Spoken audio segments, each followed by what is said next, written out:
Hello, everyone. My name is Mark Vina, and welcome to the Smart Tech Check podcast, where we cover all tech topics that are smart home, home automation, security, and console gaming related.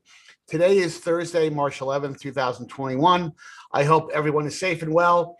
For today's podcast, I'm going to be joined by veteran tech journalist Walt Mossberg, a guy that probably needs no introduction. Walt, thank you for wearing the Red Sox shirt. I suppose I have to pay you an extra fee for appearing on the podcast for that. You can send that right to Fenway Park. But you and I go back a long time. We go back over 20 years back to my early days at Compact. We typically have our holiday lunch. We were just talking about it before we began the recording down at that Morton's across the street from the Wall Street Journal office that you worked at. And we've probably been doing that for about 10 years. But I'm so really glad to get a hold of you, kind of catch up on life in general. But how are you doing amid all this craziness? How are things in the Mossberg household? We're fine. And our children and grandchildren who are scattered around the country are fine. We are halfway, my wife and I are halfway through our vaccination. We got the first shot, and in a couple of weeks we'll go for our second and I hope final shot. And but we're fine, and we're looking forward to the summer when I think things could be, from what I read, sort of almost back to normal, and that would be great. Well, I'm dying to go see a ball game with you. We've been talking about that for a long time. Yeah. And I've never been down to Camden Yards, which is shocking because I'm a big fan of going to different ballparks. It's a great park, yeah. Well, we're definitely going to do that. And it will happen during the course of the summer, although it will be a Yankee game because I can't go see the Orioles. That's fine. I've been to many, many Yankee games, as you can imagine. I know, and the Steinbrenner family still has not thrown you out of the stadium, which is no, really. I get welcomed. I get valet service, white glove service when I show up. Well, hey, listen, I want to talk a little bit about the smart home because that's a category that I cover, and I'm pretty close to that. All the wonderful solutions that are appearing in that category. But when you and I were exchanging emails a couple of days ago. Is it too hard for me to say that you're a skeptic of the smart home? Is that too unfair a phrase? No. It's a perfectly fair phrase, and it might even be too soft. I'm a major skeptic about it, and not about whether it'll be a big business at some point. I mean, a really big business, not about whether all homes that will be built someday will have all of this built into them, which I think is probably the better solution ultimately. Mm-hmm. I'm not skeptical about that. I'm a big skeptic about privacy and security at the current stage. Mm-hmm. And so let me just describe my house. I live in Maryland. I'm about 15 miles from the White House, so I'm in a suburb of DC, but it's in Maryland, and it's a typical suburban East Coast house, and I have nothing in the way of smart home stuff in this house. That's shocking. That is shocking. It's shocking to me on such a biblical level. I mean, no, not even a Ring doorbell or really. Nothing. And I'll tell you why. That like you said, we've known each other a very long time, and people who have read my columns, which I wrote for 27 years, know that I enjoy new kinds of gadgets and trying them out. And I own many tech devices. And I mean, I'm doing this podcast on a brand new MacBook Air with the M1 processor in it. And I ordered that within a few days of them announcing it. I'm a tech person, but I have no interest. In fact, I'm quite opposed to filling my house with microphones and cameras. Mm-hmm. And that's because we both know that everything can be hacked, that includes outside hackers and hackers inside these companies that make this stuff. And I don't want stuff that goes on in my house. Not that anything nefarious goes on in my house. It's pretty dull, but I don't want it going up to somebody's cloud. And so I don't have any of this stuff. Now, part of that also is I'm personally, and my wife personally, we're not interested in multicolored light bulbs, and we don't, we don't feel the need for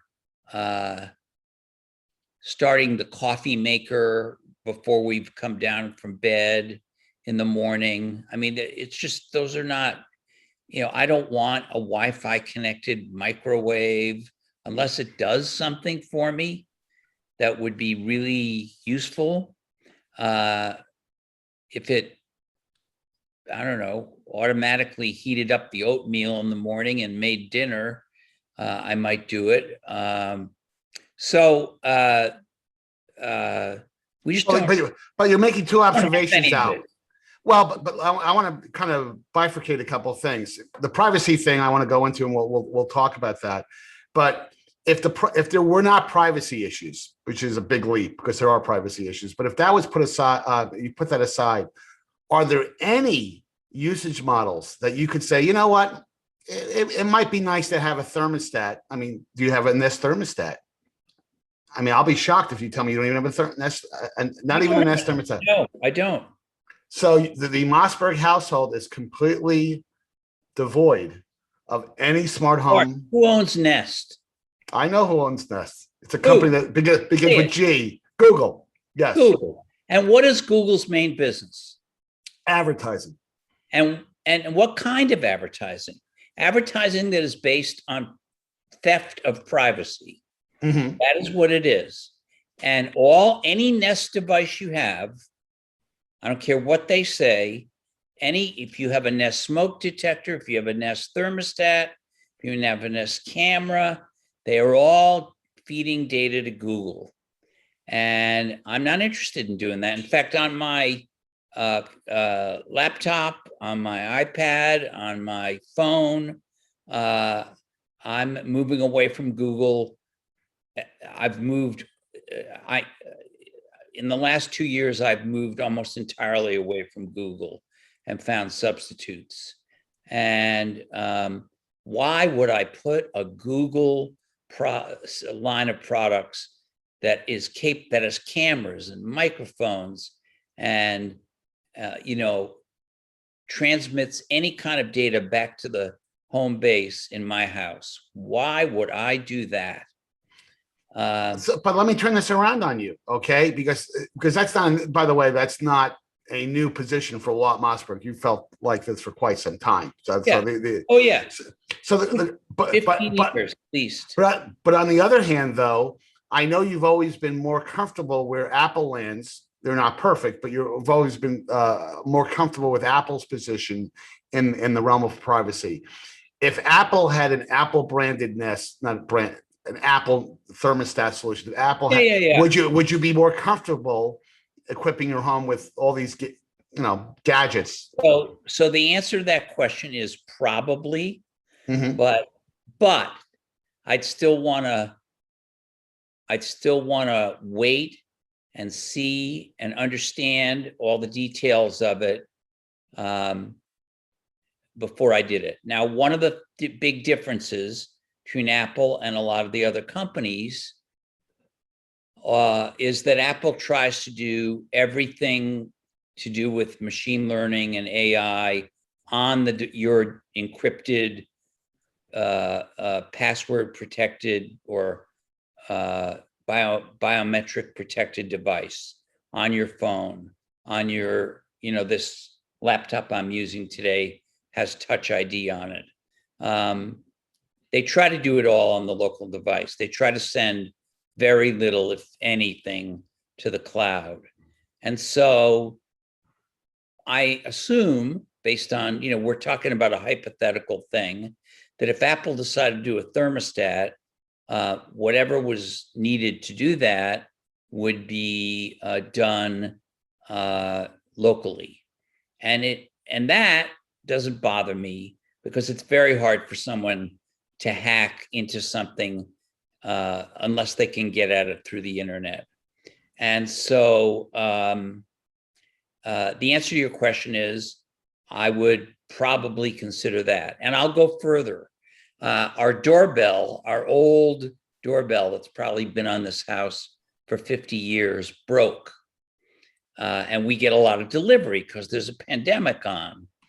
And, we have a sign on the door that says the doorbell, sometimes it works, sometimes it doesn't work. Please knock on the door. And people do that. But I did do some research online. Sadly, I forgot to prepare it for this podcast, but I found a doorbell with a camera, because it's not that I think that's a bad idea, which communicates via Wi-Fi to a ringer, or you can have multiple ringers around the house, and also to your phone, to an app that doesn't use the cloud. It does the sort of Apple thing of doing the processing, saving the video locally, whatever. And it's not a well-known brand. I bought it. It might be no good, but it seemed to have good reviews. And I'll let you know if I get a handyman out here to put it in.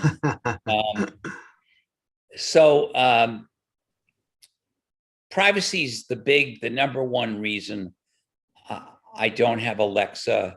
I don't have Google Assistant.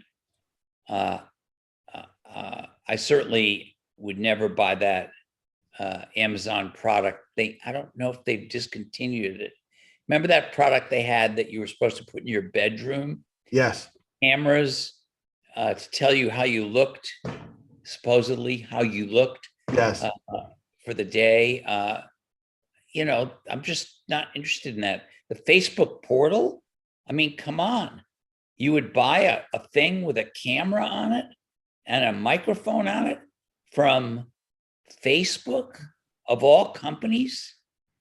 I mean, I would never put that in my house. No, and what I would, and this, I mean, because you very much still keep up with tech news in a big way, that the smart home category, especially during the pandemic, has been a tremendously hot category from a sales standpoint. I mean, the smart speakers are Alexa, Google class solutions are flying off the shelf. It may be a function that more people are home. They just have the time to do these kind of things. So how do you reconcile the concerns you have, and they're reasonable concerns? I mean, part of the challenge that I think that bothers me is that many tech companies do not make it easy for you to opt out of stuff. You typically opt in, and the average consumer is so excited when they get something home. They want to get it to work. They don't read the birdseed on the agreements that they're signing up to when they download these apps. They certainly don't spend a lot of time figuring out, well, hey, by the way, I cannot disclose my location. There's ways of me suppressing a lot of the personal information. And they get into that situation that you're talking about where a lot of information is being shared. So how do you think that it's a lack of knowledge, lack of awareness?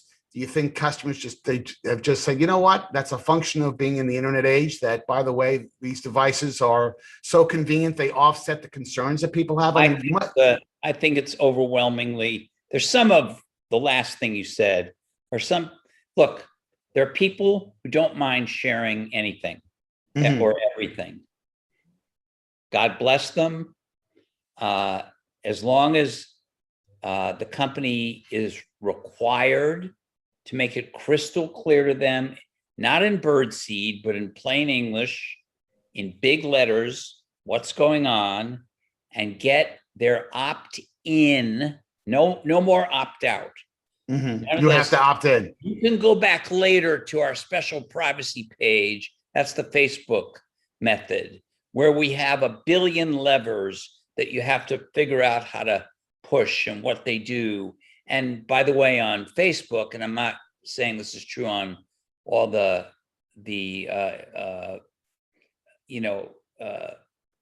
internet of the home stuff, but on Facebook, even if you understood every one of those and turn them all off, Facebook can still track you across the web. There's no way of turning that off. Apple is going to try. So there are some people like that, but I think most people, to go back to your guess, just don't read it. They don't care. They don't understand, or they're just excited to be able to turn the lights in their family room blue.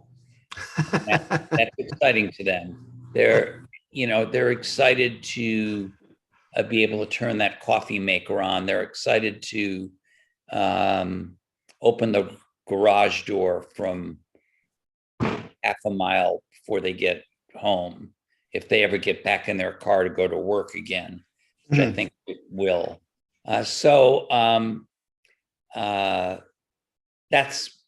It's my guess. It's just a guess. I think the opt-out, opt-in thing is a hugely important thing. This is why Facebook is so maniacally upset about this Apple. Yes.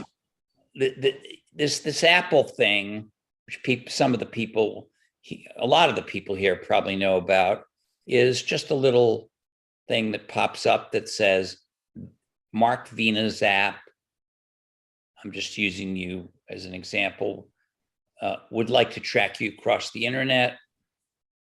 Do you want to allow it, or do you want to ask him not to do that?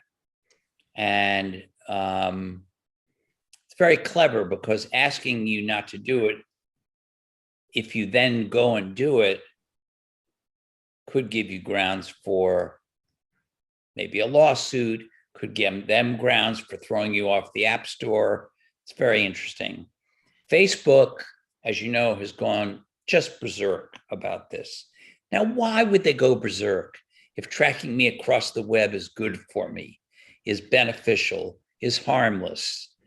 Because they're afraid people are going to say no when they're presented with a clear. Right. No, we both know that. We absolutely both know that. So, and that's going to have an impact, by the way, on their advertising.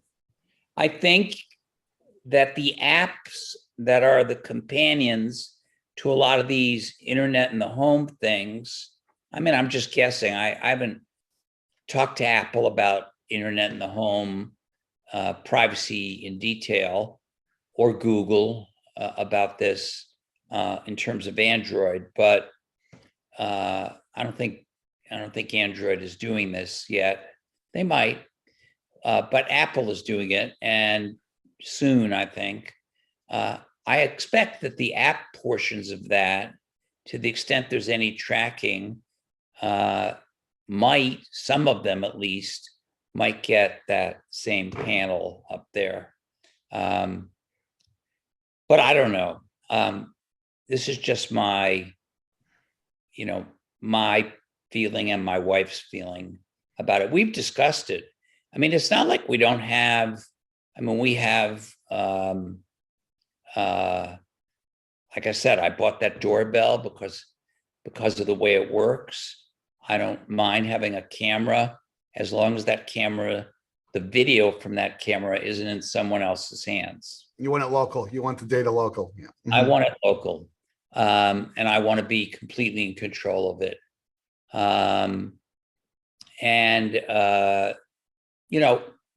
Just to prove, I know you don't need proof, but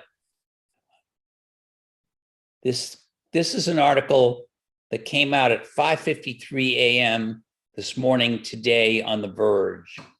Tens of thousands of Verkada, I hope I'm saying that right, cameras were easily accessible to employees as well as hackers we literally had 20-year-old interns that had access to over 100,000 cameras. Oh yeah. Oh yeah. Now That's horrible. Is an enterprise company that is doing the same thing as the home companies, but doing it in offices. And and I know that there have been many hacks of these internet in the home products. So privacy matters. If Apple or any other company that was doing this in a local private way did it, I would be fascinated to try these things. And then the other thing that's very important is if we get an internet law passed by Congress that would guarantee the companies have to respect your privacy and would block some of these things. Now, I don't have great hope for that happening immediately, but I think we finally have some interest in both parties in doing that. And I saw a piece the other day that there's a federal bill that apparently does have a bit of bipartisan support. Did you see that? I think the piece was in Vox, if I'm not mistaken. Yes. The other day, and I'm optimistic that because somehow both parties have to come together and really get to some bare bone, filters, rules, regulations. That because there's so much inconsistency across every state. Some states like California have very very tough privacy laws in place. There's other states that don't have the kind of protection that you're looking for. Nothing, absolutely nothing. Excuse me. And Facebook has, begun a campaign saying they want a federal law, they want regulations, and the reason for that. Remember, I used to be a Washington policy reporter for 18 years before I became a tech reporter. And I covered some of these agencies and I learned the history. The reason for that goes all the way back to the era of the railroad robber barons. They were cities and states were passing laws saying you can't run trains after 10 o'clock at night. People are sleeping. Or the train tracks have to be a certain distance from whatever. And so they lobbied for a single agency at the federal level that would preempt all the state laws. And that's because they felt they could water it down more easily in Washington. Facebook has hundreds of lobbyists here, and they feel they can water it down much more easily in Washington. But you're telling me that Facebook absolutely uses their political influence to influence outcomes in Washington. I'm shocked that happens. Well, look, lobbyists. I can't believe it. They're employing lobbyists. For a minute, I know some people watching this think lobbying is somehow illegal or something. I mean, lobbying has gone on since the country started. There's nothing wrong with it. The only problem with it is average citizens don't hire lobbyists and can't hire lobbyists. That's the only problem with it. But every industry. Next time you and I get together here, I'll take you on a walking tour and show you all the buildings and offices of all the Oh yeah, I want to bet that now the pandemic has changed this, but the revenue at Morton's has gone down. That Washington Morton's has probably gone down 90%, because when I've had lunch with you there, the average families are not dining at Morton's. There's guys with 3-piece suits, and most of them are lobbyists taking out politicians for lunch. Right, or lawyers. Or lawyers, regulators acting as lobbyists. So, that's what Facebook wants to do. Anyway, back to your main thing. There's another problem which I would point out, even if I was very interested in it. And I know this has gotten a little bit better. I think HomeKit has finally begun to get straightened out. That's Apple's thing, for those who don't know. I'm sure all your listeners know anyway. Yes. And then I'm not sure whether Google has straightened out Nest, and Nest had that thread thing, and then is that straightened out, Mark? Not really. I mean, when you look at the different standards that are out there, HomeKit has gotten dramatically better. It's still not perfect, but I've recently switched myself personally, from being an Alexa kind of person to more of a HomeKit type of person, because it's gotten easier. They have a capability called scenes within HomeKit, where if I leave, because my smartphone and my watch is always with me, when I leave, the lights can go out, the TV can go out, the thermostat can adjust, obviously reflecting that I'm not home, and I find convenience in that. And by the way, I can save money because I'm notorious for leaving the TV on all the time and leaving other things on. So, but up until recently, as you know, HomeKit was not the most delightful user experience, and they to their credit, they've made strides. And and they also made a mistake, I think, at the beginning of requiring the third party. You've written about all this, but making the third party manufacturers use a chip, a proprietary, which added cost and complexity. And now they've changed it to software from hardware, and that's much easier. Right. And so, they're straightening it out, and I'm sure Google will straighten it out, and whoever else is involved will straighten it out. Amazon will straighten it out. So, I think it'll get straightened out, but I don't see myself rushing into it.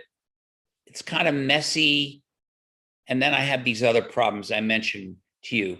It may be then in a year or 2 years, if we do this again, or if we just have lunch, I'll tell you that I've converted, and I'm gonna, when I come out there again, I'm gonna see if I see Red Sox colored lighting in your home, which is probably what you're waiting for. And I bet if I went onto the memorabilia part of the Red Sox site, they probably do sell smart home lights, which I know you'd be all over that. Well, I mean, it's just red and blue. And white. No, they already have that, right? And to say one more thing, I mean, I would say it might be my number one or my number two reason I use an iPhone and not an Android phone is privacy and security. Is it perfectly private? No, but it is heavily encrypted. It's, I pay a lot of money to them. It's not like they're not interested in being a very rich company, but they're doing it in a way that doesn't sell me as a product. And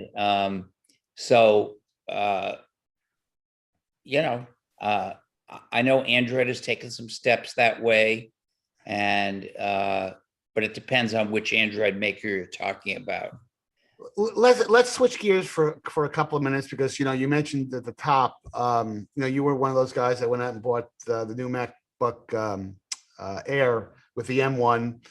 I did actually the same thing. I bought a Mac Mini with the M1, and my experience has been nothing short of terrific, frankly. And I've had a couple of issues in terms of, I'm not going to get technical, not because of you, but because I don't know whether the general audience understands it. But there are some applications that have been kind of slow and that don't work perfectly with the Rosetta Stone translation if you don't have the native app. But nothing I don't think that the mainstream user would experience. But from a value standpoint and from a performance standpoint, I think they've done a very, very nice job. So I'm just curious to get your experience now that you've been into it for about 3 or 4 months. I mean, I assume you don't regret the decision.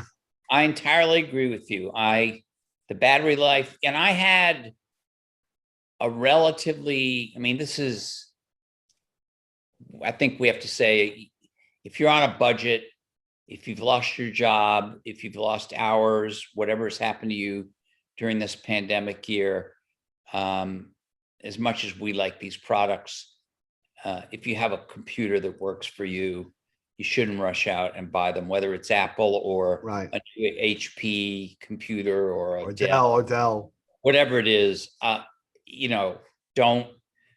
I mean, make sure you buy food and pay your rent and that stuff before you buy a new computer. But if you can afford it, this is a fantastic machine.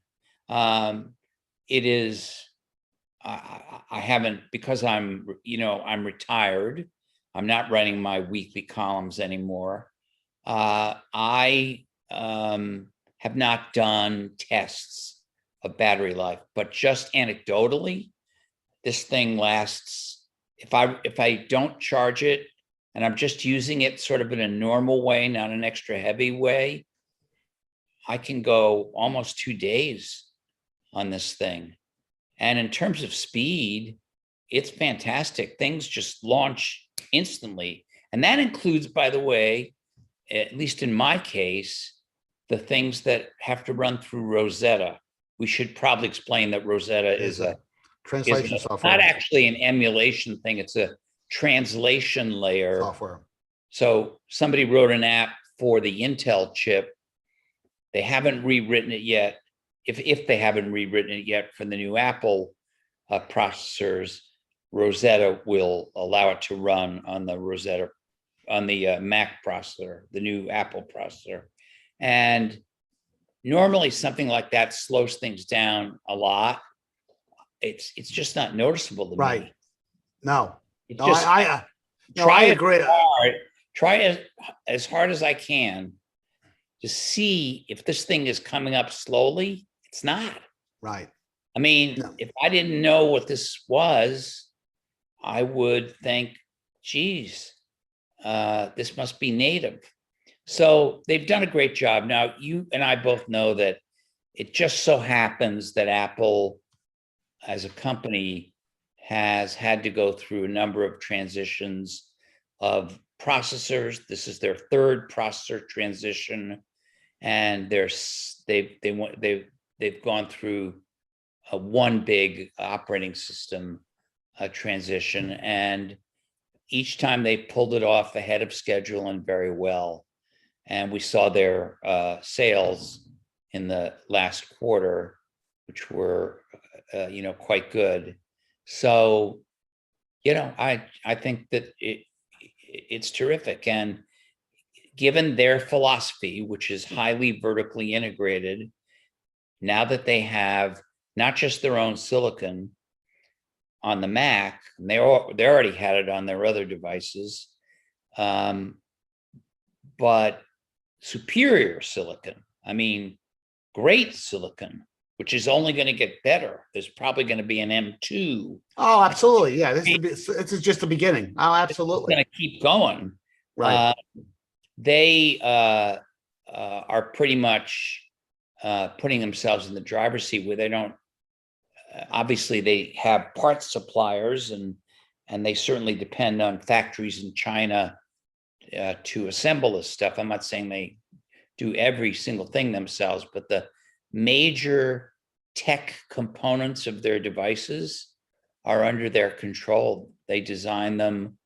They don't make the chips, but and that allows them to work the operating system and the processor together, which they've been doing on the phones for quite a while. Well, and that's the thing that most users, I mean, this because you had you had a long-term working relationship with well, not working relationship, but you covered Steve Jobs at Apple for years and years. He said repeatedly over and over again, hey, we want to own the whole stack, and because we believe that allows us to deliver a better user experience.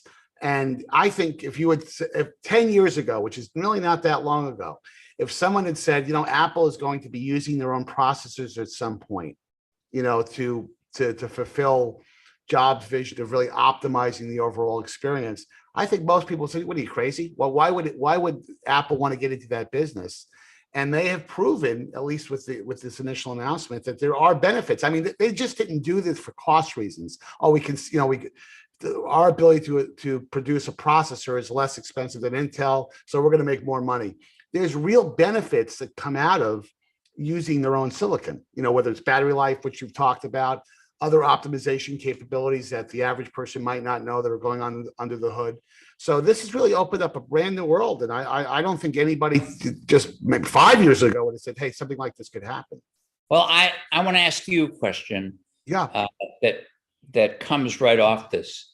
Do you think, watching Apple do this, that any of the current Intel or AMD, well, let's put gaming laptops aside, any of the business or consumer laptop makers, again, the ones we mentioned, Dell and HP, I mean, there are many fewer than when you and I first met each other. Yes. Lenovo, any of them are thinking. But those three are probably 70% of the market. HP, Lenovo, and Dell are probably 80, not 80%, right, but like 60, 70% of the market. So let's use them. Those three. Don't you think they have some team in their company right now thinking, first of all, they've torn apart these Macs, they bought 200 of them each and just torn them apart. They have hired some silicon experts to figure out this chip. Of course, Apple told a lot about the chip, but they're going to even go further. And then have those people try to figure out, would it be to our advantage to do this? And is Intel desperately trying to hold on to them? I think the latter is certainly true. I think the former is, and I cannot state that as an absolute fact, but I think that if I was still at an OEM at a compact, you'd have to be seriously trying to understand and comprehend what Apple did here. And the advantage, though, that Apple has that the OEMs don't have is that Microsoft still has very much we have to treat every OEM the same way from an operating system standpoint. They produce an operating system, and it's very difficult for Microsoft, regardless of what they tell you, it's very difficult for Microsoft to say, we're going to come up with a feature that Dell can exploit from a process. Let's go down to the processor level. From a processor standpoint, without that either annoying the other OEMs because, hey, we can't do that. We want to have a unique position. If you're a PC manufacturer, you want to be able to provide capabilities and features that the other guy doesn't have or can't provide. I think what's interesting, honestly, Walt, is that even Microsoft now has expressed some interest now going down their own path with their own silicon. And the dynamics of the silicon business have changed pretty dramatically over the last 10 years. Now, ARM proved that the ARM part of the market proved that you don't have to have big foundries, these multi-billion-dollar things that sit on the balance sheet of these companies like Intel, and you got to keep them running all the time at full capacity to keep the wafer cost as low as possible. That has changed pretty completely now because Apple doesn't own foundries. I mean, they offshore all of that work. So I will say that it's a much more probable type of situation given what's happened here. But I think the problem is the operating system. And Apple has control of the operating system. Maybe Nadella and his team in Redmond, because they certainly have money and they have a huge research division, and they could afford. I mean, Apple, as you know, got started on this by buying a company, a silicon company, whose specialty was power, low power, and because they were thinking of phones. Microsoft could either buy somebody or come up with their own processor and begin to offer the OEMs a processor and Windows. I suppose that could happen. I don't think it's going to happen immediately. It'll be years, but a few years at least, but they could do that if they made it. I have no information as to whether they've made that decision. So yeah, I mean, the answer to your question is I've been a happy customer, and I think if I were still being a reviewer, I would have given this a very strong review. I have not spent much time with the MacBook Pro that they brought out or the Mini that you have. I just have spent more time with the Air. Right. And the Air fulfills my needs. There are people who think that, Apple is going to have to go to a touch screen, and that's another question. But this processor seems like a success so far. They have a ways to go. They have to get the really, really high-end power machines on their silicon, and I know sure they have a game plan for that, and we'll see.